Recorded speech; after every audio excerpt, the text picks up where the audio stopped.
NERDSoul. Why are you a black man in love?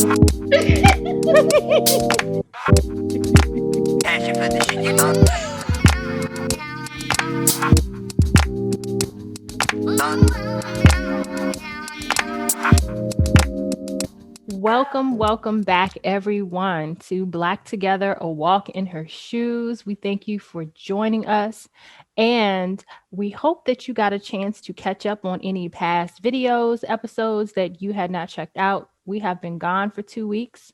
Things happen. Self-care is necessary, so we had to take care of that, but we are glad that we are back and that you are joining us.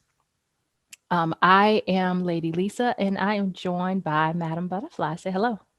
Peace, love, and light, everybody. All right. So before we get started, as always, we'd like to say thank you to NERDSoul for allowing us to be on his platform. You can check him out on YouTube on ThatNERDSoul. And also, you can check out any of his merchandise on Shop ThatNERDSoul. We have a new topic. It's actually a very short series that we're starting today called Love Taps. And this is going to be volume 1, Discipline for the Black Child. So what we're discussing today is just discipline within the Black community, traditional discipline, if you will, within the Black community for our children. So what do we have in the shoebox that is appropriate for this topic? We have a pink, easy USA women's open toe slip on house slipper because we are talking about disciplining our Black children. Should they get jacked up or time out? All right. But it's good to know that we are making sure that this slipper is made in the USA. Because nobody can give you a beating like the United States.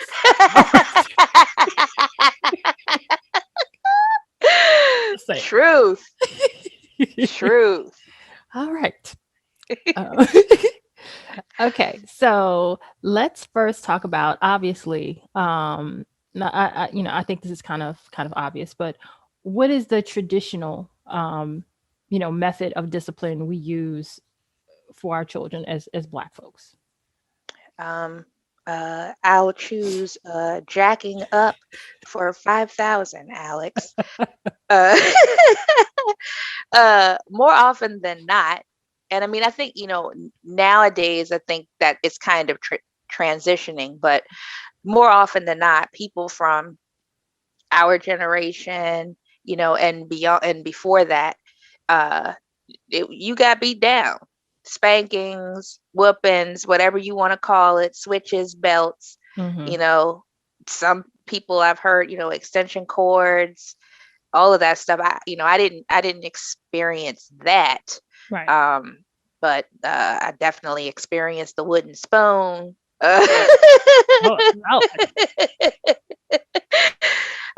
Yeah. So, yeah, I think, that is one of those cultural points of reference, mm-hmm. That the majority of Black people can understand, even if they didn't personally get spanked by their parents. More often than not, they had a cousin or somebody that they saw catch a beat down in front of them. So I think it's safe to say that that's kind of part of the Black experience. Yeah. I think that's, the general consensus. So why do you think that is? Why why do you think that's the case, that as Black folks, that's our go-to, if you will, to use physical discipline with our kids? Well, I think it's a legacy that has been passed down through slavery for Mm-hmm. sure. And then I also think, because I thought more about this. I think also that in the framework of Christianity, it kind of supports um, that type of behavior to us, at least in the Black church. Mm-hmm. So it's a combination of things. It's that generational belief system that was passed down Mhm. through slavery, for sure. But what are your thoughts on that? I mean, yeah, I think that's true too. I mean, it's so much of what we do as a people that does unfortunately stem back to slavery. Mm-hmm. And I think this is one of those things. I guess we don't really know enough as African Americans about, whether there's any tie in terms of, traditions in Africa. We really don't know.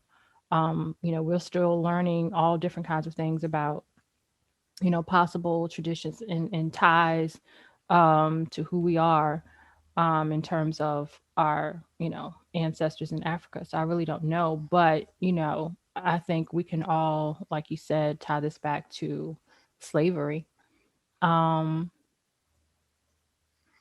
so I guess the other question then becomes, well, I wanted to ask this first. I think most Black people can kind of remember a time or even think back and remember, see themselves doing this where we kind of joke about being beat or being spanked, and we laugh about it. We Mm-hmm. laugh about, how bad it was, about how often it was, about, what we used to get beat with, Mm-hmm. and I just wonder, really, really thinking about it. I know sometimes, we laugh because we don't know what else to do. Mm-hmm. You laugh from discomfort. Um, but it's kind of crazy if you really think about it to laugh and joke about it, because I know for so many people it was traumatic. And Yeah. I think for most people, you don't realize how traumatic it was until you're grown. Mm-hmm. And then you start, doing introspection about who you are and the things that you do, and you realize that you have some trauma Mm-hmm. that you have not dealt with because you didn't realize you had trauma. Right. um and it's actually kind of heavy. It's really kind of heavy. We make it light and we laugh about it, and laugh it off, and we joke about how we discipline our kids and how we were disciplined. So if that being the case, what do you think are the pros and cons of using physical discipline for our kids? Why do we continue to do this? Um, well, I think my answer now is different than what it was when my children were small. Mm. And I'm sure that, when my kids listen to this, they're gonna be looking at me like, "Oh, Now you it's see real light. fine." Thanks for that epiphany, like 10 years too late. Um, I think that, in most cases, you should be able to have a conversation with your child and let them know why they shouldn't be doing what they're doing.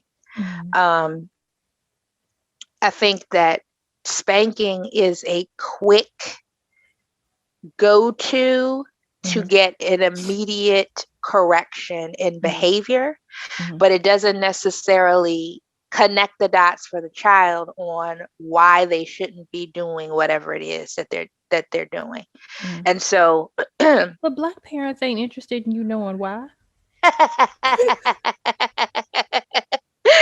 I it's mean, so true. let's be real. Like, Yeah. why? What you mean, why? What difference does that make? It's like, because I said so. Look, ain't nobody got time to be explained. It's like Black parents never have time for anything. What are you doing?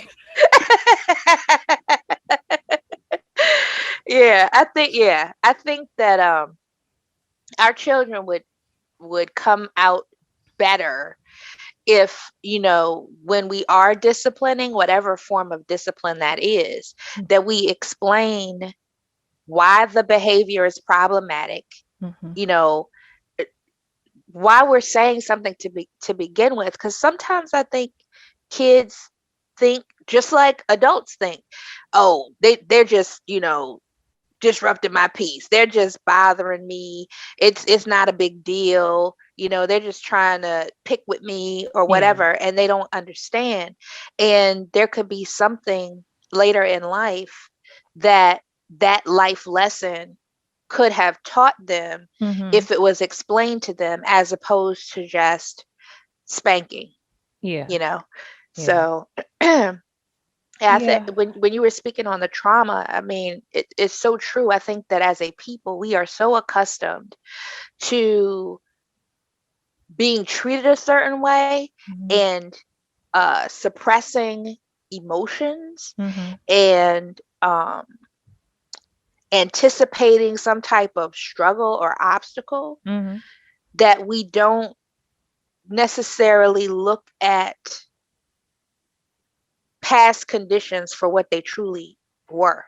You Mm-hmm. know what I mean? It's kind of like it's a sugar coated view, or because of who the person was that gave the spanking, it's like, well, I'm not going to say anything about my mama or my grandmama or my daddy or Yeah. whomever the case may be. And you can say, hey, I don't appreciate the behavior of the person with still love, honor, and respect Yeah. that person. Yeah. I think also because it's normalized. So, the lines are very blurred between what is I would say healthy correction and discipline Hmm. and what borders on the line of, if not physical abuse, mental abuse. Right. It's very, very blurry. And I think, it's something that you enter in and out of, quite Yeah. honestly. And so it's like, it's normalized. So it's like, I mean, that's why I think for a lot of us, it takes you getting into your, you know, 30s, sometimes 40s to even realize that you're dealing with something some kind of way and kind of dig through that. Right. It could be simple behaviors, and I guess it depends on the how bad it was for you. And for Yeah. some people it could be as simple as remembering being smacked in the face, which I Hmm. think is, I don't know what it is about that.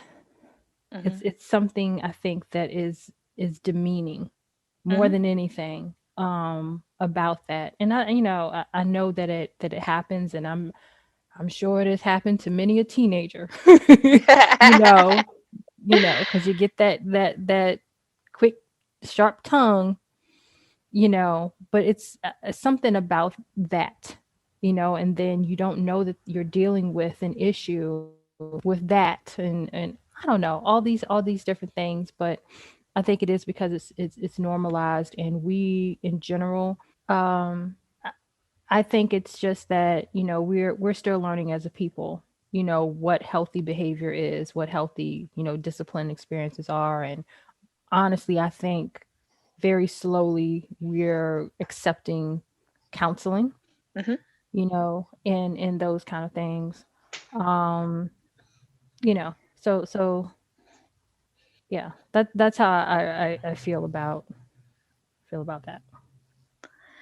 I within the last couple of weeks, there was a story on my local news where Mhm. this woman was arrested. There was like a fire drill or a tornado drill or something like that at the child's school or daycare. Mhm. And when they were, because I think it was a tornado drill, um, because when he ducked down, his shirt came up Mhm. and the teacher noticed some bruises on his back. And so they Mhm. took him to the office and, they were talking to him or whatever. And they found out that, his mom had beaten him and, he had bruises like all over his torso. And so she Mhm. was arrested. And so um, I follow the local news Facebook page because I don't Mhm. watch the news, but I follow the Facebook page. And so a Mhm. post was made about this story. And so Mhm. when I looked at the comments, it was like two different worlds Mhm. because the white people were just like, oh my gosh, that's so horrible, poor baby, all of this kind of stuff. And a large majority of the Black people were just like, que sera, sera. Like, we got beat with extension cords and all of that. Like, this is a part of life. What's the big deal? And Yeah. it was shocking to me because even though to me, spanking is not something that's crazy and out of the norm, to Mhm. be spanked to the point of bruises Yeah. showing up or drawing blood or welts or something like that, that to me is way beyond the line of acceptability. And I was just Yeah. shocked at how many people, and I think someone even commented about how many people are normalizing abuse, Yeah. because and maybe part of it is like, not even understanding or reconciling for yourself that you were abused. If you think that having bruises and welts and blood being drawn from you having a spanking is normal, then you have not Mhm. come to terms with accepting that you were abused, because that is abuse. That's crossing the line. Absolutely. And because I think of it like this, because to sit, for a lot of people to sit and say, oh my God, that was abuse, means that you have to now connect to your experience as a child, Mm-hmm, which is similar or the same, mm-hmm, and then reconcile with the fact that you in turn are calling your parent an abuser. mm-hmm. And I think very few people are willing to make that connection because it's that strange place of connection between the abused and the abuser, Mm-hmm. who is the same when the abuser is also your caretaker, Right. right? Yeah. And, your parent, the same person who will kiss you and hug you and love you and praise you and play with you and give you toys and give you goodies and all these good things, but they're also your abuser. Right. That's a hard place to come to. 100%. 100%. So Yeah. yeah, And I think that's just where we are as Black people, and so of course, it's going to be a lot of people going, oh, that's. I mean, what are you talking about? That's just what it is, because in their mind, like, I can't label this as abuse. This can't be abuse because I went through it and my cousin went through it and this person da da da da. If we all went through it, how is it abuse? right. This is normal. Normal. Abuse is the exception, right? Yeah. Yep. Not part of the culture. Right. Yeah. So very true. But it's like, Yeah. it's it's it's crazy that it doesn't actually uh people aren't aware. Hmm. You can watch an episode of Dr. Phil or Yanla or whomever, and be able to understand that if you come from an abusive home, there's a likelihood that you will abuse. Or if you come from alcoholic or drug addicted, parents, then it's a higher chance that the children of that home may have some type of substance abuse issues. So when you look at it from that perspective, and you think about the legacy of slavery and everything that we endured, that was Yeah. imprinted on our DNA, on our soul, on our very being. And so Hmm. where does that teaching go? Because keep Right. in mind, we were hundreds of years removed from whatever we practiced before, whatever our Yeah. way of life was before. So it's Hmm. not like you can just revert back.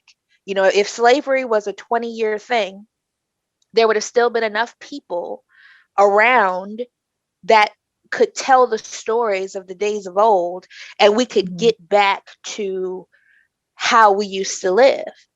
Right. But we were so far removed from that the only things that we could adopt were the behaviors of our oppressor. Absolutely. Because it wasn't. even allowed to be passed down because, first of all, they were trying to, indoctrinate us in every way, mentally, emotionally, culturally, every lee you can think of, right? Right. And so, as a means of survival, other ways of living had to be adapted. You couldn't even, I would imagine early on when the elders were trying to maintain and preserve tradition and culture. It had to get to a point, where someone said, we can no longer do this. We're being beaten for this. Um, and we have to adapt to a different way in order to survive. Mm-hmm. Unfortunately, we have to adapt to their way. Mm-hmm. We, for the this is kind of going on a tangent a bit, but for the lighter ones, Right. you know, we have to teach them how to behave working in the house, which Mm-hmm. is less African, if you will, so that Mm-hmm. they can survive. We got to help somebody survive and have a better way of life Yeah, and carry on, that's real. That's real. so it's deep. It's It really is. it's really deep. And again, it's something that we kind of hee and ha ha about, and we all do it. Not judging anybody else. I'm saying we. Yeah. Um, but it's something to really be thought about. And I know for me personally, I think about it consistently when I'm disciplining my son. Um, you know, because I'm always trying to figure out a different way. Okay, let me try and stop and talk to him. Or is this a time when physical discipline is necessary because it needs to be quick? If he's getting ready to touch the stove, Right. or he's getting ready to touch the iron, Mm-hmm. or he's getting ready to do something where it's like, I don't have time Yeah. to explain to you. And then the other part of it is though, and I know you can relate, in raising a black boy, Mm-hmm. you know, do you really have the time to sit and have patience and explain to them different things? Because it's like, I got to prepare you for this world. Right. I need you to listen to what I have to say. And I need to have confidence that when I say do something, you do it the first time, not after I've explained it to you and asked you twice, Right. because that could be the difference between Life life and and death. death. Yep. That could be the difference between you coming home tonight or sitting in jail. Yep. That could, you know, all of these things. Like Nerd Soul said, he had a conversation with his mother when he was younger, and she said, once they have you, there's nothing that I can do. Right. That's real. So I need you to listen to me, because beyond me, when they have you, ain't nothing mama can do. Right. That's real. So, That's whew, real.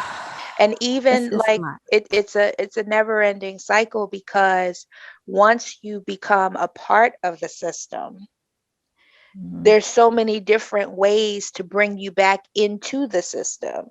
You know what I mean? So Yeah. because then, okay, now you have a record, Mhm. so it's harder to get jobs, certain level jobs, if they do background checks or, something like that. Um, and just kind of a sidebar, I held interviews a couple of weeks ago, and there was a guy, and he did a fantastic job on the interview. I mean, Mhm. the strongest candidate that we had, and we Mhm. interviewed maybe 10 people. Hands down, he Mhm. was the strongest candidate we had. And Mhm. background check came back, and he had some issues. And there's nothing that I can do. You know what I mean? Once when you have something on your record, there's nothing that I can do to say, well, he has experience, this, all, like, there's nothing, my hands are tied. You know what I Oh my mean? gosh. So, I really thought about that. I thought about Mhm. that whole situation, and how, and I know this is a tangent, but, you know, misdemeanors on your record, because it wasn't a felony, it was a misdemeanor that he had. Misdemeanors on your Mm. record, jobs that run credit reports. Now, Mhm. my job doesn't do that, but there are jobs out there that run credit reports. And if you don't have a Yeah. certain credit score, or you have a lot of delinquent accounts, they won't hire you as well. Well, those things kind of go hand in hand, because if you have bills that you're trying to pay and you Mhm. can't get a decent job because you have a misdemeanor on your record, then there's certain bills are going to fall to the wayside. You have to Mhm. prioritize in order to Mhm. survive, which means that your Right. credit ends up jacked up, which means Yeah. that's even more job opportunities that are lost. You know what I mean? Yeah. So it makes perfect sense for a mother to hold on tight and Yeah. to even potentially be excessive in the Yeah. discipline out of fear of Yeah. all of the possible outcomes that could happen as a result of him uh not I don't want to say using wisdom, but just not um making the best choice Yeah. in any particular scenario that could come up. Yeah. Yeah, absolutely. It's a tough situation. It really is a tough situation for us, as a people. It really is. And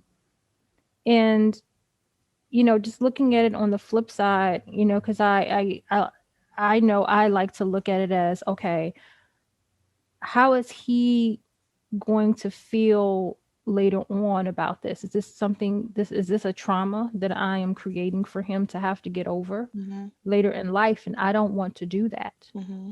Definitely don't want to do that. I mean, I think it's a given that we're all going to have something to gripe about, about what happened to us when we were younger. Mm-hmm. That's this, that's just a given. But I think there's a difference between that and having real trauma that kind of sticks with you and you have to kind of work through as you get older. So it's really a catch 22.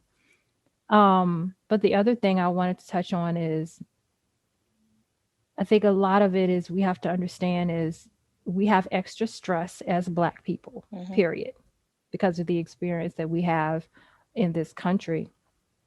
And so, of course, having that stress as a parent can make you heavier handed, Mm-hmm. literally and figuratively, in your discipline. Mm-hmm. And um, I think it's something that we have to be conscious of. Mm-hmm. Um, of course, have some grace with ourselves, but at the same time, be conscious of it and maybe have a little more discipline with ourselves Mm-hmm. also. Um, because we are teaching them how to deal with emotion, how to interpret consequences, Mm-hmm. how to interpret appropriate um, cause and effect, if you will. Mm-hmm. Mm-hmm. So it's a lot. Huh, I'm gonna tell you this parent thing is the hardest job I've ever had. Mm-hmm. It's the hardest job ever. This full time. Uh, I don't want to say full. I don't like the term full time mom because it's not like you clock out. But like I'm going to work, I'm out. I ain't your mama 4 till 5. No.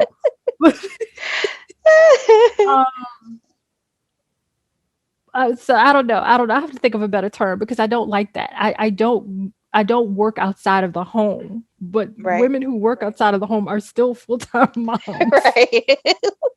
Now, my mama hours are from 8 to 5.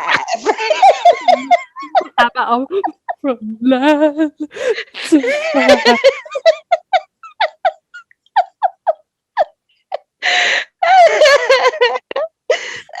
Woo. Ooh, yeah. Yeah. But this is the most difficult thing I've ever done, and I've worked some hard jobs, but it's because there is no mental break. Yeah. There's no a lot of times there's very little physical. break, but more than anything, there's no mental break. Hmm. Um, and I think that makes it even harder. Yeah. You know, some people, depending on your job, would beg to differ, but I think for and this is going off on a tangent some, but for moms that work outside of the home, you have that break of going to work. Right. Right. And someone would be like, "What you mean?" Right. But you kind of have that break of going to work because you're not dealing directly with the kids. Yeah. You know what I mean? Hmm. You know, because I think some people think, staying at home, you just got your feet propped up watching TV, popping bonbons, and it's like, no. Yeah. I don't A bonbon not have I had. I don't know who created that narrative, but Yeah. I can remember in the 80s exactly what you said, the whole bonbons thing. And I even remember the commercials that used to come on for bonbons. It's just like who came up with that thought process that you're staying home and you're just sitting there watching talk shows and the kids are just like, where are the kids? You know what I they mean? they climbing off the ceilings, they got wolf claws, you tearing up the backyard, malnourished, you know, you got mold growing around your kitchen. Like, I don't know. I tell you, it's interesting. But yeah, both either way it goes, whether you're a stay-at-home mom or you work outside of the home, um, there's stress there. Yeah. And sometimes your nerves are plucked Mhm. and the child or children are acting like children of the corn and you're waiting for their heads to spin around and you don't want to have a conversation and you don't want to put them in timeout. You don't want to, put them on restriction or take something away. You want to snatch a knot in You do. expeditiously. You do. As cute as they are. Yep. you know? Yep. And I mean, even though, that may not be the best idea when you're under a lot of stress or very angry to, you know, do anything physical because the likelihood of you really hurting them is higher when you're Yeah. operating from that space. At the same time, it's like you're talking about human beings here. You know Yeah. what I mean? And sometimes it's reactionary and sometimes you can actually respond, you know? Yeah. So, yeah. Yeah. One thing I just thought of is that, you know, well, I'll ask your opinion on it. Do you think the level of discipline makes a difference depending on whether it is a single parent home or a home with mom and dad?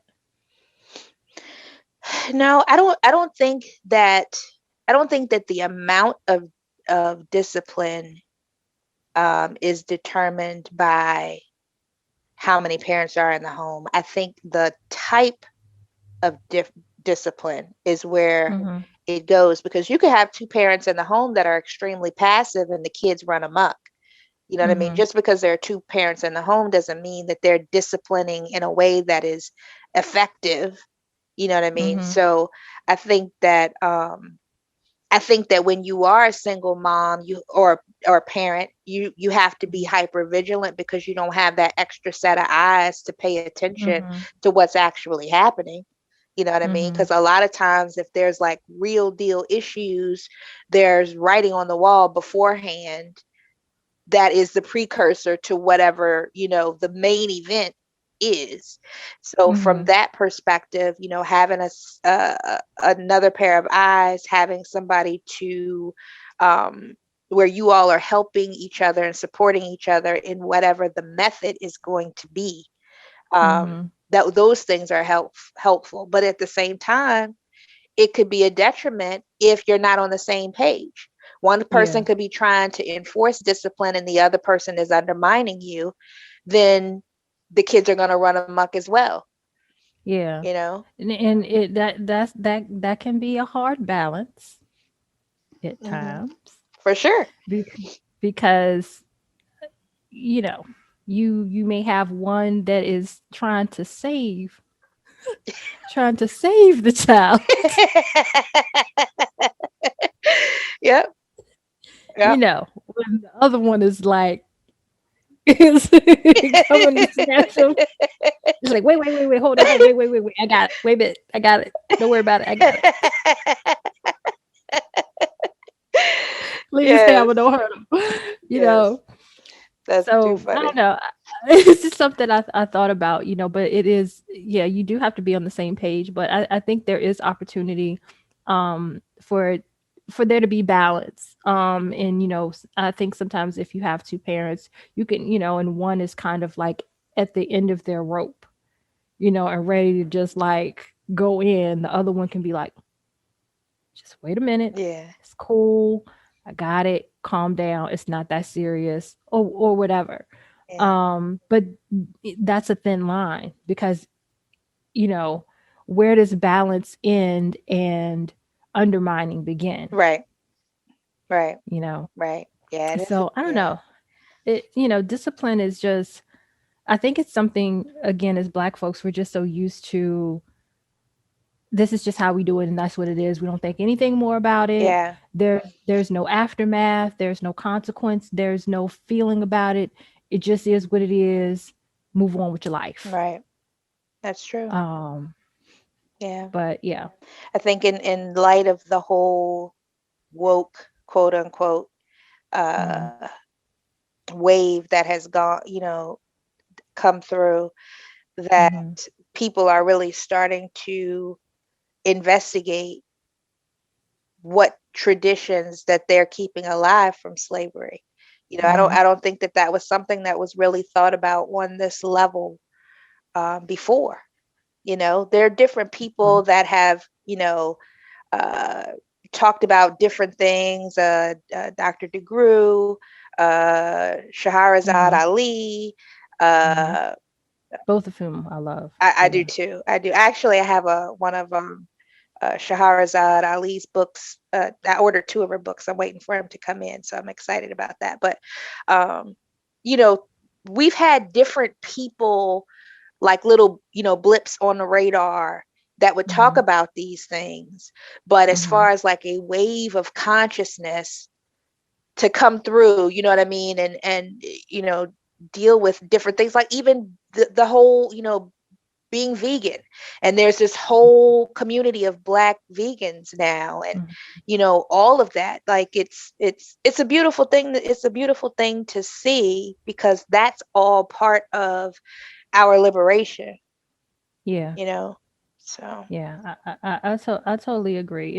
It's a part of our liberation, and honestly, it's a part of our healing. mhm. Honestly, as a people, and unfortunately, we have to heal from ourselves. Yeah, Not just what's being done to us from the outside, but what we have, done to each other and ourselves without even really realizing, what we're doing and what we have done. yeah. Well, I mean, Yeah, you have to recognize why something that you're doing is problematic. yeah, If you don't even recognize that it's problematic, then you can't get to the healing. You know what I absolutely. mean? And there's too many things in our community that we just paint with the broad stroke of, well, this is how I did it, Mhm. and my mama did it, and my mama's mama did it, and so that's how it's going to Right. be, without any type of investigation as to why that might not be a good idea. Right. Or how did it work? How did it work? They Right, did it, but how did that work for them? right, How did it work for you? right. Yeah. Yeah. Um all right, so let's go ahead and take a break. We are, still looking for someone to feature in our segment in your black business. So we like to feature businesses that are black owned and black run. They can be small businesses, large businesses, something you're just starting up, and you just kind of need a boost. So if you have a business that you are starting, that you have running, or someone who does, you could contact us at my perspective. That is myperspective at gmail.com. Again, that's my Perspective, MYPHERSPECTIVE at gmail.com. Let us know the name of your business. Give us a brief summary of your business and contact information, any specials or what have you. And we would love to feature you um, in your Black business. Okay, so we also have a segment called New Day's Resolution. And so this is where we just talk about each day, trying to tackle goals each day and not really putting too much extra pressure on yourself. If you don't get everything done on that day and not looking too far ahead as to put too much pressure on yourself and give up, but each day making a new resolution for yourself. And I know that you have been doing fantastic, Madam Butterfly. And do you want to share like anything that you have going on? Oh, I've been all over the map. I've been juicing. Uh, I've been exercising. Mm-hmm. Um, and then, a couple of days I might fall off and have Mm-hmm. pizza. Mm-hmm. And then and then I'll Hey. get back on the horse. One of my girlfriends comes over here on Tuesdays and Thursdays. We're doing this hip hop stepping uh, video, and Mm-hmm. the person that runs that, I think it's called Hip Hop Extreme. Mm-hmm. He is doing a challenge, and it starts tomorrow. Mm-hmm. And it goes from April 1st to June 1st, and we're going to do that. And it's meal prep and exercises, and we have to take photos, before and after photos, progression photos. And I even want to Mm-hmm. say there's a cash prize for Mm-hmm. whomever selected for the biggest transformation of like $5,000. Get out of here. Yeah. So I haven't read all of the fine print on it, but we're starting that tomorrow. So Okay. we'll see how that goes. But Okay. yeah. Oh, and I bought these portion control containers. Mm-hmm. So it's like little, like, Rubbermaid containers, and Mm-hmm. each one is a different size based upon what goes in there. So you have one for proteins, carbs, fruits, veggies, like all of them are labeled. And Mm-hmm. so the premise behind it is you have a calorie baseline based upon all these calculations. So it asks you Mm-hmm. these different questions, and there's math equations to go with it. And so once you get to the Okay. end and you find out what your baseline calorie intake is supposed to be, it lets you know how many of each container that you can have per day. You know what I mean? So it Okay. might be, five of the protein container. Well, the protein container is only like three-fourths of a cup, right? Mm. So, you know, whatever your protein is, you can, eat it directly from there. Or I used it just as my scooper, so to speak. I used Mm-hmm. it to actually measure to put on a plate. So I chopped up my Okay. meat, put it in there, and then dumped it on the plate so that I could have my Okay. servings all together. Gotcha. Yeah, so that's pretty cool. I ordered those from Amazon, Mm-hmm. and yeah, I mean, it's interesting. I was hungry. I'm not even gonna lie. I was Yeah. hungry. So Yeah.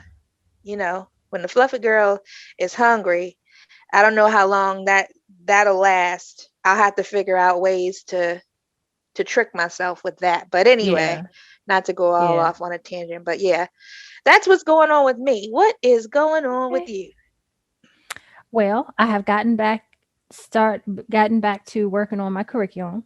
Whoop whoop. Um, yeah, so I jumped back into that. I want to say just a few days ago, and so it's like certain stages I'm working through, and so I've made it through another stage, which I'm happy about, and Good. so I'm moving along, and I'm excited about it. But also I got a yoga mat.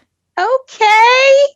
Yes, my husband ordered me a yoga mat because he got himself one, and I was like, I want to get one. And so he went ahead and ordered it for me. And just side note, Amazon wish lists are wonderful things because you can share them with your spouse. And if they are so inclined, they can just surprise you all over the place. It's like Christmas throughout the year. So I highly recommend it. But anyway, so I got a yoga mat, and I had also mentioned to him that I wanted some of the what do you call it? The bands, um, um resistance bands. the resistance Uh-huh, bands. uh-huh. So we now have, I think, like 2 sets of resistance bands. Now, Awesome. do I have a plan for any of this? No, I do not. However, I have it. So I Hey, must use them. access is the first step. You got it covered. Check and check. But I will say there is this drawn out list of exercises that I've had on my refrigerator for probably a year now. And so now that I have the yoga mat, maybe the two will meet.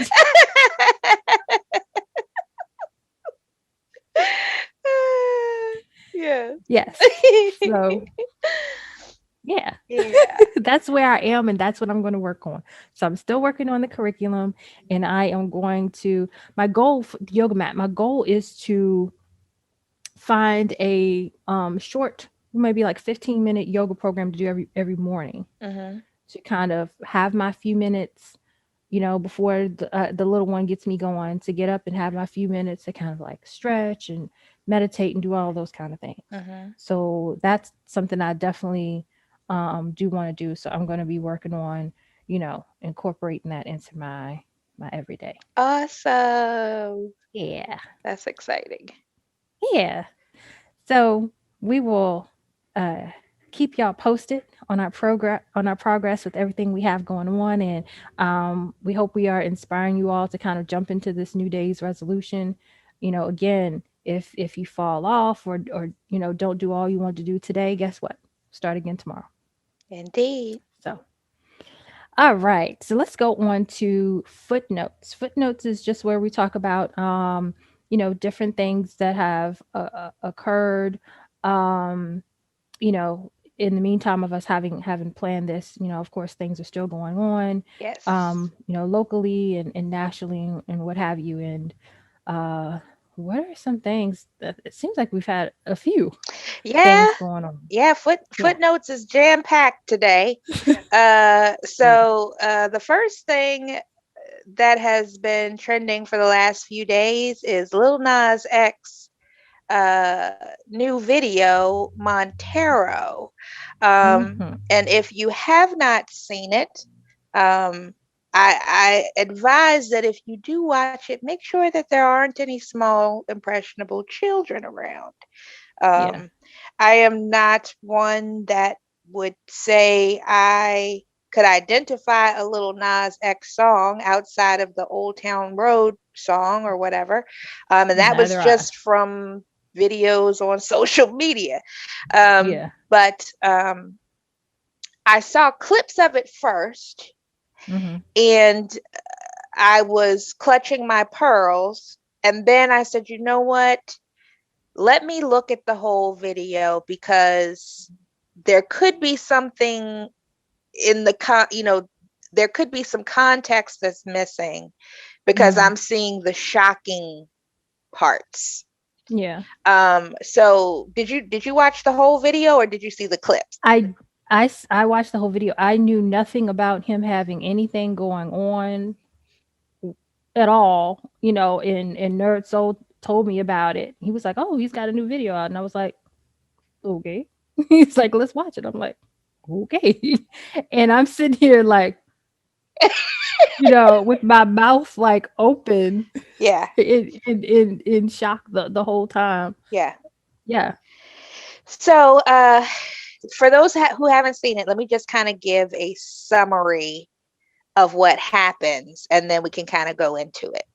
Mhm. So the video basically shows him at a tree, and there is a snake in the tree, and he's going through this, battle with himself, so to speak. And uh, he ends up sliding down a stripper pole into hell and gives a lap dance to Satan, and ends up breaking Satan's neck and putting on the, I don't know, the crown of hell. I don't really know what to Uh, call it. yeah. And ta-da, he's done. Oh, all Let's see while if he wearing, performs that. right, I Go forgot, ahead. all while wearing hot pants or booty shorts and thigh high stiletto boots. Yes. Yes. Yes.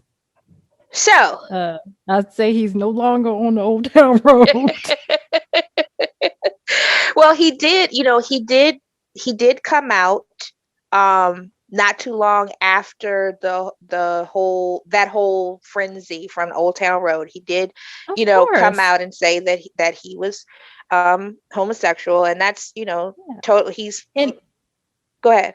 Go ahead. And I was gonna say, I mean, honestly, that was smart of him to do. Like it's smarter for you to go ahead and make an impact with this song that is not controversial at all. It's just gonna be like a fun song that, your niece and grandma and everybody else is fun and gonna dance to, get everybody to love you.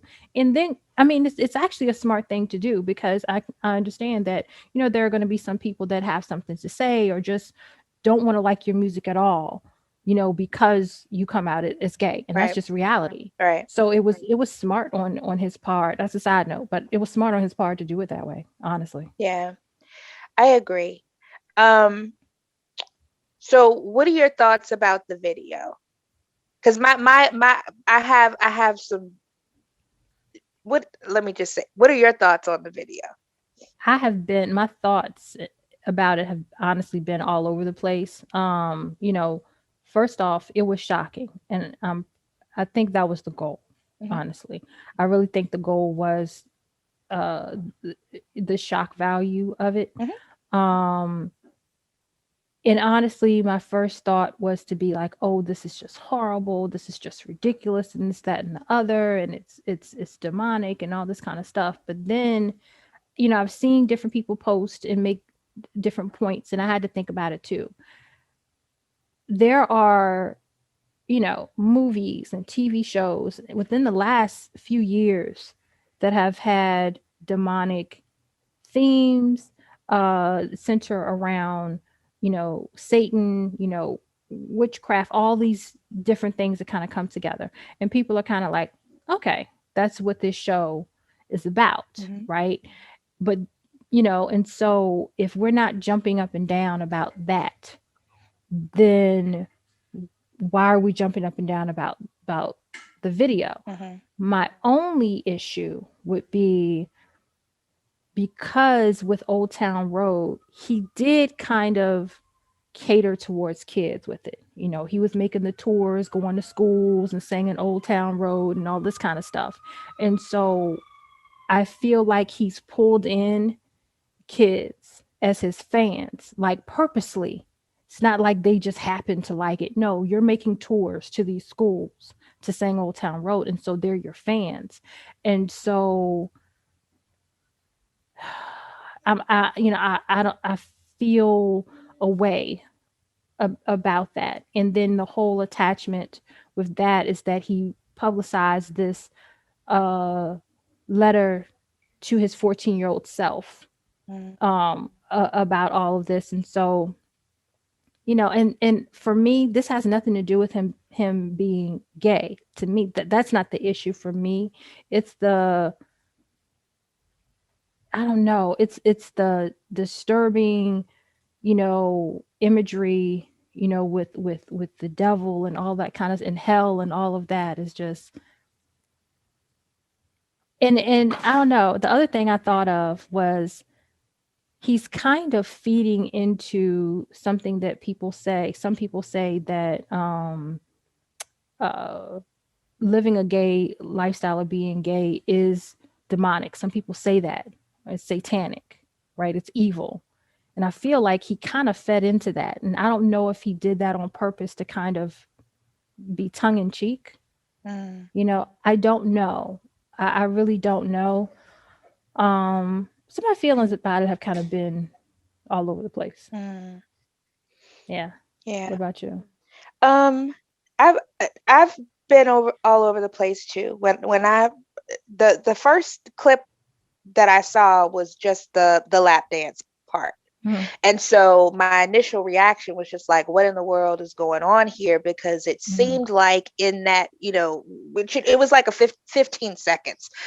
Mm-hmm. But, in seeing that clip, my first thought was, okay, is this some type of glamorization of like satanic worship, or like what Mm-hmm. exactly is going on here? And Mm-hmm. so that's why I went ahead and watched the entire video to understand, Mm-hmm. because just in watching that clip you would think that the entire video is like that. Right. That was the, like I said, it was like maybe 15 seconds for shock value at the very Mm-hmm. end of the video. Mm-hmm. But when you look at the video in its entirety, when you take out the things that make you clutch your pearls, I Mm-hmm. think that the video itself, the quality of the video, it was it was creative, Mm-hmm. incredible work, just from Mm-hmm. the art perspective. Mm-hmm. It was fantastic work. Now, the message, I thought it was very interesting because he's basically demonstrating his own personal struggle with Mm-hmm. good and evil. And to Yeah. kind of piggyback on what you said, as far as the whole, homosexuality being demonic or whatever, he in a sense did kind of acknowledge, or I don't even want to say acknowledge, that's not the right word, but it's like he spoke to that. You know what I mean? Mm-hmm. Like as if, his true self as a gay man, that there is a struggle of good and evil in his Mm-hmm. mind, or at least that's how he demonstrated it. And basically him uh deciding to uh acquiesce to his own desires. You know what I Yeah. mean? And like it's not about homosexuality. That happens to be, you know, what his personal struggle was. But when we Right. think about our own lives, there are choices that we've had to make throughout our lives where we had to Mm-hmm. choose a side. Mm-hmm. And that good and evil could be from a religious perspective, it could be from a Mm-hmm. societal perspective, it could be from like the way that you were raised and how your family, what they deem worthy and unworthy and all, or good or Mm-hmm. bad or whatever. There's so many different ways that that story could be told and it be a valid story. I Mm-hmm. think the sensational aspects of it were intentional. I mean, he had, like, last count, it Yeah. was like 32 million views on YouTube. So, Mm-hmm. that's beyond incredible, so just from the, I think the beauty of the art was lost because of all of the provocative things that were in it. And Mm-hmm. then also, as far as Old Town Road goes, I can't say that, I don't know for sure if when he made that song, that he Mm-hmm. necessarily made that song for children. I think Yeah. that it I became don't think that popular either. with children, and Right. then Mm-hmm. he decided to ride that train because that train paid. Mm-hmm. And So regardless of what Old Town Road was actually about, because he had made some kind of comment about, that there was a drug reference in there that people didn't realize or something like that. Mhm. Um, Regardless of what references may have been hidden within the song, he made a choice to ride that train as far as the kids being drawn to that song and going and performing at schools and things like that. Mhm. And so I think with that, then there comes uh, some responsibility on the artist Mhm. to be responsible in what it is that they put out there. Yeah. And it's a difficult thing. I don't really know what to say, because I think about, like, for instance, when Britney Spears, when Britney Spears went from being the bubblegum girl Mhm. to the quote unquote hoochie mama, and everybody Mhm. lost their minds. And it was like, when you really think about the age that she was when she started versus the age she was when she quote unquote turned hoochie mama, Mhm. that was the normal age for a young girl to go from bubblegum to freakum dresses. You know what I mean? So, Yeah. but because she had been, America's sweetheart, she wasn't Mhm. really allowed, or it was very, she went through the ringer to be able to express Mhm. herself creatively as a young woman. I think that Lil Nas X should have the freedom to express himself creatively. He is a young man, and Mhm. whether you agree with his messaging or not, Mhm. he has the freedom to express his art. um, and I think that this is a lesson to all of the parents, that you can't just hop on, uh, you can't just allow your kids to have access to information just because there's a cutesy pootsy song that they like. You know what I mean? Yeah. You can have them watch Old Town Road without them being subscribed to Lil Nas X's page. You know what I'm saying? Right. Like, there's Yeah. so there's some accountability for parents as well, and you can't get mad. Absolutely. You know, children of a certain age should not just have open-ended access to the internet, and Yeah. then you get mad at the internet for being the internet. Yeah. I agree with that part. And also, you have to understand, and I mean, we all should understand. We've all grown up and listened to music and become fans of certain musicians. It's not, you have to understand, once your child starts loving a song, they become attached to the artist. Mm-hmm. They become a fan of the artist. So you as a parent have to make the decision and have, discernment in terms of what they're listening to. It's no different than, remember back in the day when people used to listen to the radio in the car, you know, it's it's no different than when a song comes on the radio, and as a parent, you kind of look down at the radio like, what the world? Yeah. And you turn, Right. you Yeah. turn the station, you Yep. know, um, because sometimes a song isn't just a song. So very M- true. Most of the time, Yeah. a song is not just a song, because you have people who are artists Right. that are making these songs, and they're putting messages in the song that can be very intricate. Yeah.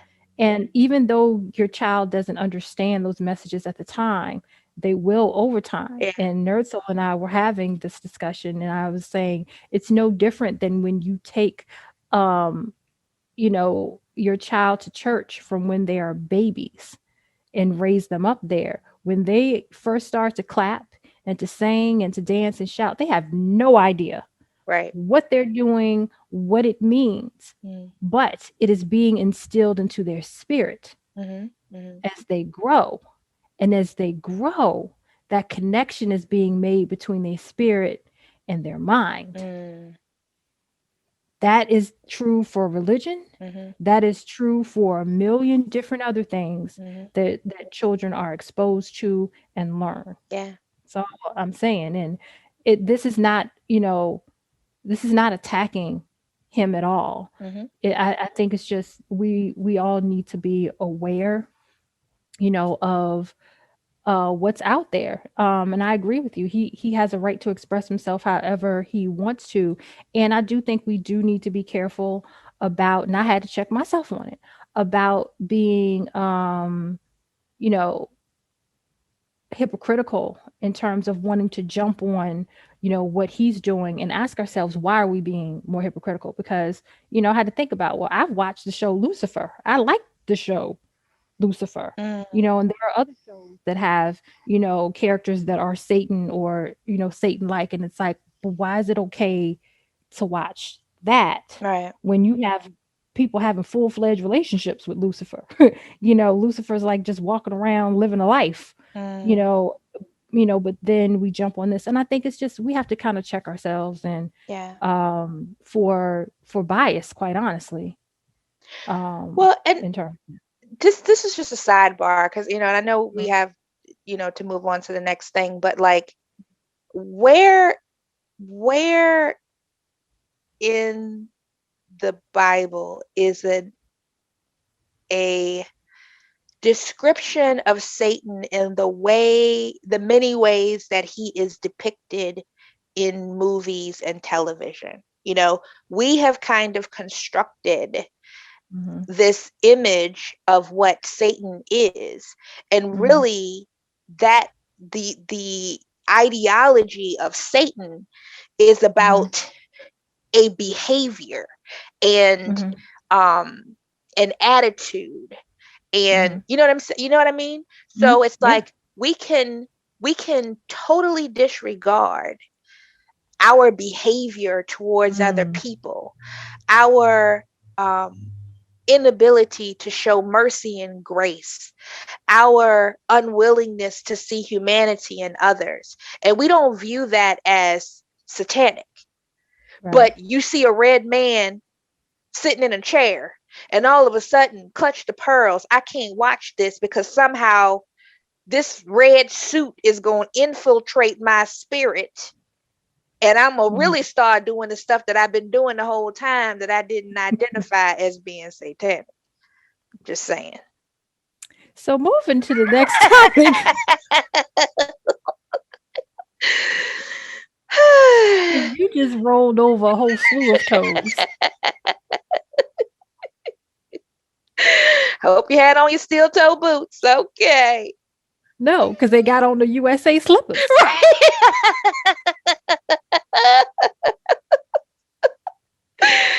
Yes. Oh my gosh. Yes, yes, yes. Yes, the All next right. story. Yes, go right ahead. Yes. Go right into it. Um. So Derek Chauvin, that trial is going on. I have watched bits and pieces of it. I have not been able to sit and watch it, you know, all the way through. Today they did show the body cam from Derek Chauvin's point of view, and I struggled because part of me was like, I want to watch this to see how this all goes through, but then when they were finished and they were going to start the body cam from another officer's point of view, I said, I cannot do this again. Mm. I can't do this again. Um, your thoughts?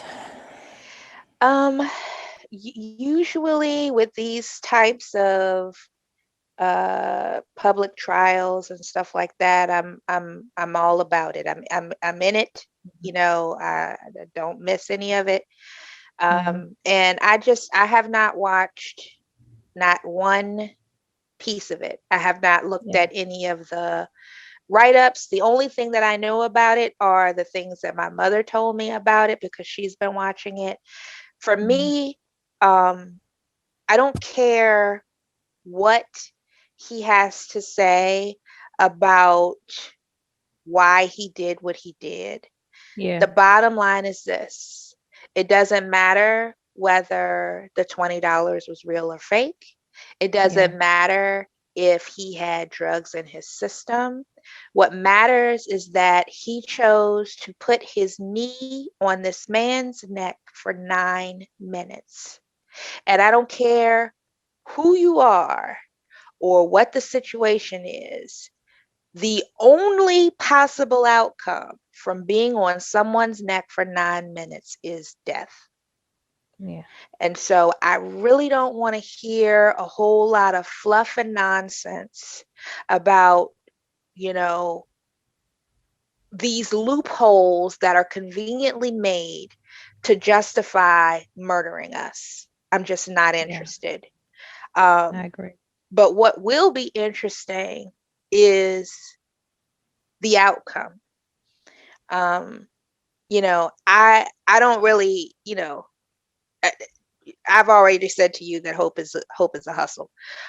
So I don't Hmm. have, I don't have much hope of any real justice being done No, here. Um, but it'll be there's no reason for us to. As a people, we've seen in the recent past, right, in the past, and the recent past, and everything in between, right, we don't get justice. right, Period.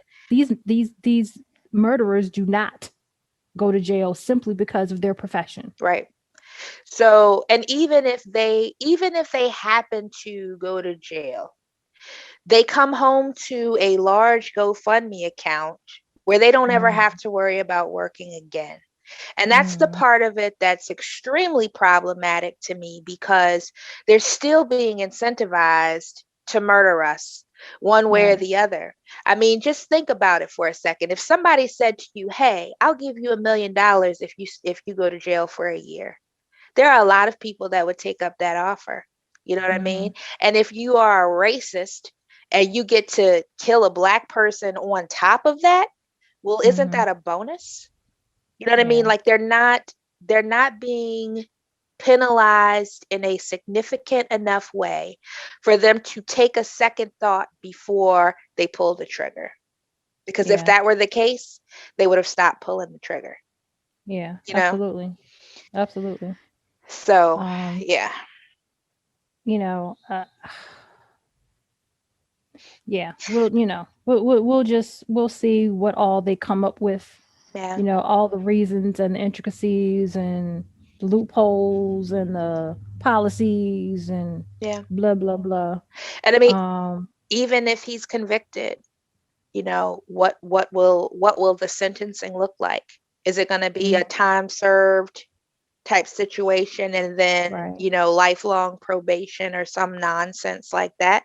You know what I mean? Like, Right. um, it's so, ugh, it just And makes what my will he be stomach turn. convicted of? Because I see other things. It's very intricate. The justice system, huh, is very intricately made. So my question is, what will he be convicted of? Because that'll be important too. Hmm. How are they going to word this? You know, Hmm. because they, being the powers that be, have a very interesting way of wording things so that it's like, oh, it's not really anyone's fault. This is just kind of what happened. You know, so that's interesting too. I honestly, I love watching court shows and things that deal with law because it's very interesting to me to see. It's interesting and also disturbing, to see how intricate the contradictions are, how biased it really is, even though they say the system is built on everybody being equal. And it's like, uh, I see the words, I hear the words, but that's not what the system is at all. And it's funny to me when people say, well, this isn't America. Yes, it is. How many times are you going to say this isn't America? Right. If you have to continuously say this isn't America every time something, quote, un American happens, boo boo, Right. this is America. Right. Right. Sorry it embarrasses you. Do something about it if it embarrasses you and you feel like you have to always say it's not. Right. but darling, it is. Well, and I don't even think it's a question of whether it embarrasses. When you said that, I thought I'm talking about Biden now, just so there's no Hmm. confusion. Hmm. Uh, Nat, it does not serve his agenda, his long-term agenda, to not say something kumbaya-ish when things like this happen. Hmm. Doesn't mean that that is the condition of his heart. Hmm. It just doesn't serve his agenda. So, Okay. anybody with a brain that has taken a history class, and it doesn't even have to be a history class that tells 50% of the truth. Okay. The smallest fraction of the truth in a history class will let you know that this is America. This is the legacy of Yep. America. The American way has been to pillage and destroy, Yeah. period. And Mhm. this isn't just talking about the legacy of slavery. we Right. can we can even look at the Persian Gulf War. Hmm. We can look at recent history where we have gone into the Middle East Hmm. and bum rushed our way into accessing oil and all kinds of things. Like, this is America. Yep. This is Yep. the way that we roll. All day. So, yeah. All day. So yeah. Alrighty. Um, just another day in our black world. Mhm. But okay. So all right. Um, we gonna have something happy. Look, we gonna work on something happy on our next series, y'all. I promise you. Okay, I can't do this. This isn't good for my mental health and well being. Okay, Tamika Mallory Mhm. is, I got a Cadillac, Cadillac, Cadillac car. And of all cars, a Cadillac, like, really, like, of all of if them. if you gonna do it, do it. That's all I'm saying. You gonna do it, do it. If you gonna sell it, boo boo. So tell the people what we're talking about. All right, Tamika Mallory, who is a prominent figure for Black Lives Matter, has become, I guess you could say, like a spokesperson for Cadillac. She was in a Cadillac commercial, um, along with other celebrities, which disturbed me. But it is a Cadillac commercial that, I don't want to say highlights, uses the Black Lives Matter movement to push Cadillacs. And if you have not seen this commercial, please look it up. And she emphasizes how Black women will lead and continue to lead this fight. Hmm. Okay. Do you see anything wrong with this? What do you want to say about it, Madam Butterfly? I think a more helpful question would be, do I see anything right with this? Yeah, okay. Because the list is shorter. Um, Mm. I will say I followed Tamika Mallory on social media for about 3 or 4 days. And that was all the time that it took for me to realize that there was some real deal shenanigans afoot. Mhm. Mhm. And I couldn't, because that was a while back. So I couldn't quite put my finger on what was going on at that Mhm. time, but it was troubling to me. Yeah. So then fast forward, was it Tamir Rice's mom who had Yes. an issue with her Yes. because she's like, listen, I'm trying to to do this foundation to honor my son. Mhm. You have these people that are like these figureheads, and they're drawing attention away from the actual victims and families of the victims and what it is that they're trying to do. And they're basically siphoning off all of the attention and revenue Yep. from these families. And when she said that, you know, I immediately made a correlation between her and like the Jesse Jacksons of the 80s. And Yeah. I'm not trying to step on anybody's toes or be disrespectful or anything like that about, Reverend Sad Piece and a Baby. Okay? I'm just saying that there was some shenanigans afoot there too, and it was really convenient to align himself with the Black agenda when it served him. And his true colors were shown when he was on a hot mic when President Obama, I think at the time that was the initial election, the first primaries or whatever for President Obama, and he just went in like, who does he think he is and all of this kind of stuff. But anyway, sidebar. So yeah, we have to be careful with these.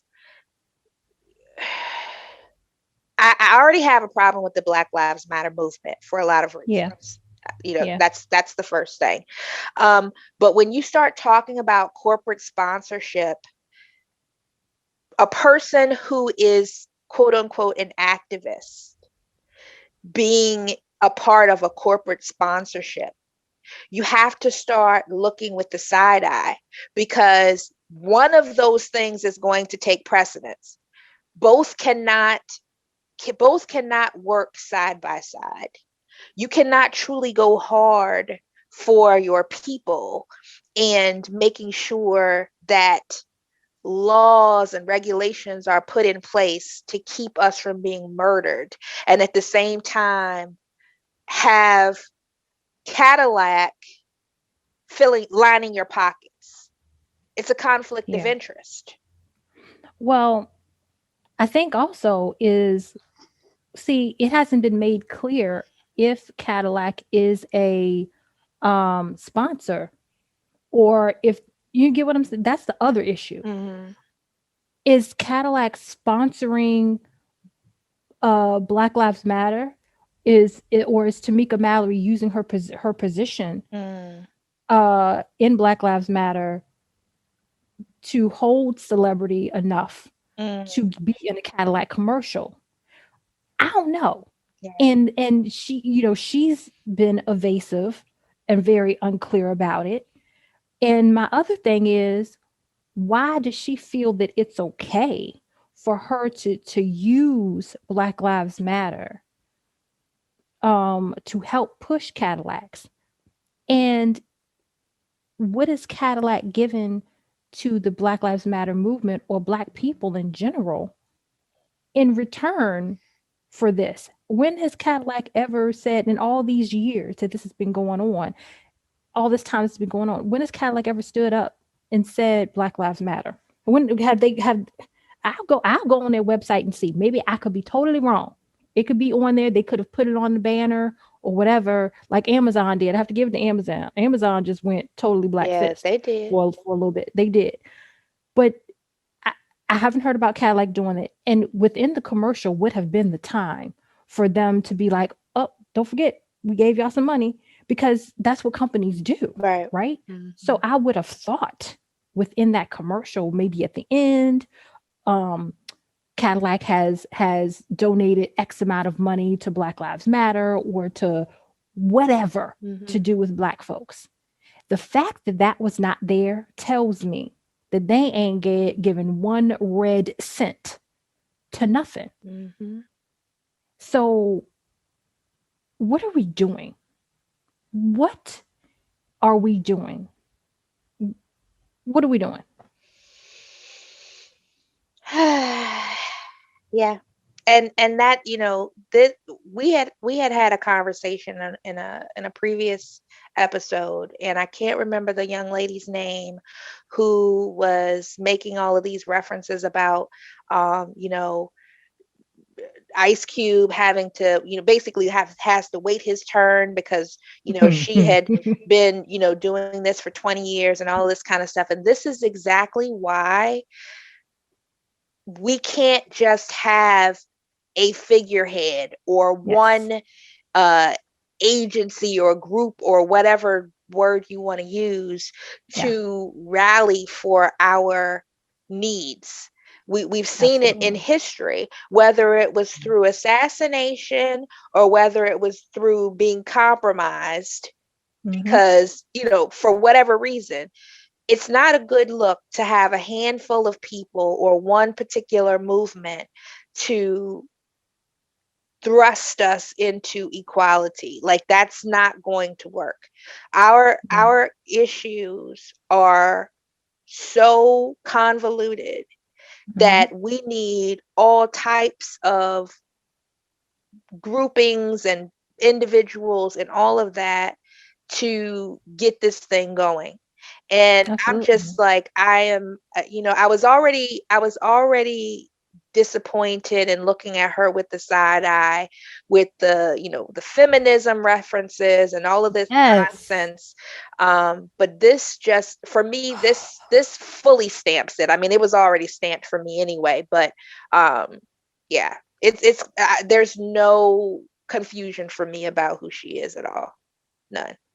For me either. And it's disappointing. It's honestly disappointing, and it's frustrating, and it angers me, to piggyback on what you said about, with feminism, because she made the comment that feminism may be more of a threat than racism. And I could have jumped out of my skin Yeah. when she said that. Yeah. You know, um in the way, um she and other women that are heading Black Lives Matter have totally, dismissed men in terms of being having any type of leadership in Black Lives Matter, and have made this a branch of feminism. Mm-hmm. It's, I just hate how any type of movement, um that has been started for us as Black people right now has pushed Black men aside, when Black men are the ones that are mainly, at risk and being killed Mm-hmm. right now. Mm-hmm. It I just have no words. I'm just like, we can't get it together as a people. Cannot, will not, won't not. Just, Yeah. Yeah. what's our next topic? I can't. Yeah. We had a full footnotes. We had a full list of Yes. footnotes. Yeah. That yeah. And I think, we coming, we have to plan an episode of current events, because some of this stuff is Yeah. just, it's just so much that we'll just have to Yeah. make a full episode of just current events. And what we are going to do, what we're going to do is, when we have something heavy, we're going to make sure that we end with something celebratory. And there's a site that I found. I can't remember the name of it offhand, but it's a site that is just that. It gives you celebratory news about, different things that are going on in Black communities. Okay. And I will make a point to pull a story from that, so that we end on a celebratory note, regardless of what we're talking about, but especially when we have something like this, Okay. because Yeah. just because. I think that is an awesome idea. Now, Yeah. getting Uh-huh. back to beating our Black children.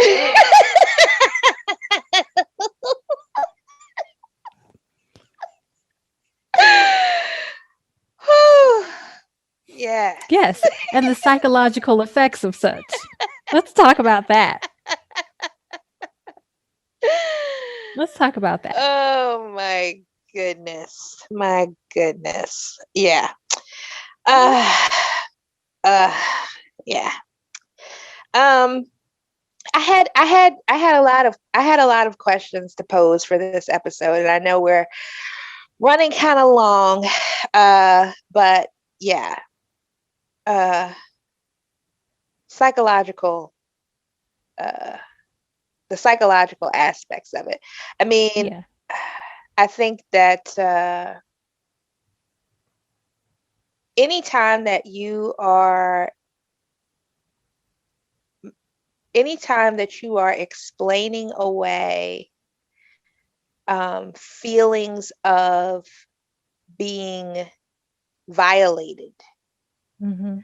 um, and not speaking your truth, that can be problematic. And I think that that's one of the potential consequences of spanking.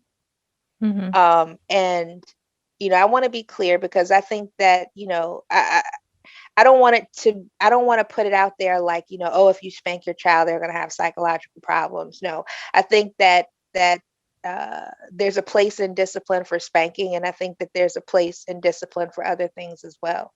Mhm. I think it's important for it to be paired with a conversation, so that there is an understanding of why the behavior is unacceptable, not Mhm. just a spanking by itself. Mhm. And um, making sure that there is a loving and supportive environment, so that there is not this this psychological uh, pitfall, so to speak, that can occur where we start explaining away being violated. So Yeah. I just want to kind of, we always have to put disclaimers out there, because it's always going to be that one person. Well, why come? Well, why come? No, I'm not doing that today. I'm not doing Yeah. Um, I think one thing, and again, I can only really go back to myself. I just want to make sure that I don't know. It can be a catch 22 with spanking your kids, because one side is like they learn how to handle situations based on what you do it. Mm-hmm. and what you say, Mm-hmm. right? And I noticed with my son, to be quite transparent, when we've had to pop him, he'll turn around and he'll want to pop us, you know, for stuff. And it's like, no, but no, you can't do that. And he'll, kind of like ball up his little eyebrows, like, what you mean? I don't understand. And it's in that moment, I'm like, well, I understand why you confused. Because now I'm confused, so it's that conundrum. I mean, it used to really irritate me when non-melanated people would say, "But you're teaching them to be violent." And you're it's like, "No, I'm not teaching them to be, first of all, I'm not being violent, with them. I'm not teaching them to be violent, but I can understand that statement Mm-hmm. because I've witnessed myself as he wants to pop me when I say or do something he doesn't like. If I take away his tablet and he's like, I want my tablet. And so he wants, to pop my hand because I took his tablet. And it's like, that's not the way this works, sir. Right. And until they're older, they don't understand Yeah. that. But you have to still discipline them and get them to understand, no, you can't, there's certain things that you can and can't do. And there are gonna be times I'll pop your hand. So it's a mishmash. Indeed. It's a mishmash. Indeed. Yep. Well, all my kids will tell you I jacked them up. There were times I jacked them up. There was times that I talked to them, and there was times where there was a combination of jacking and talking. Okay. And that's just what it is. I want to I'm say, gonna jack you up, but I want you to understand why. I'm telling you, like back in the day when they were younger, they will let you know I was a no nonsense. Like I have become so laid back in these years, but when they were younger, like I carried a spatula in my purse and all I had to do was tap on the purse, like a gangster will like reveal his gun. All I had to do was tap on my purse and that was immediate act right solution. Okay.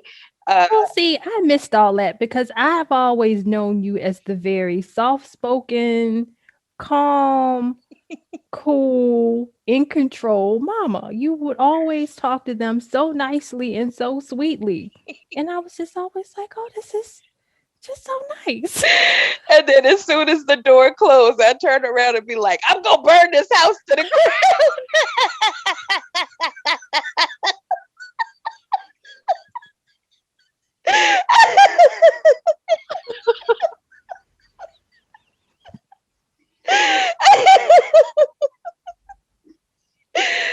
Oh my gosh. Oh my Oh my gosh. lord. I'm telling you. Whew. Uh, Well, that explains that. yeah. Okay. Oh All goodness. right.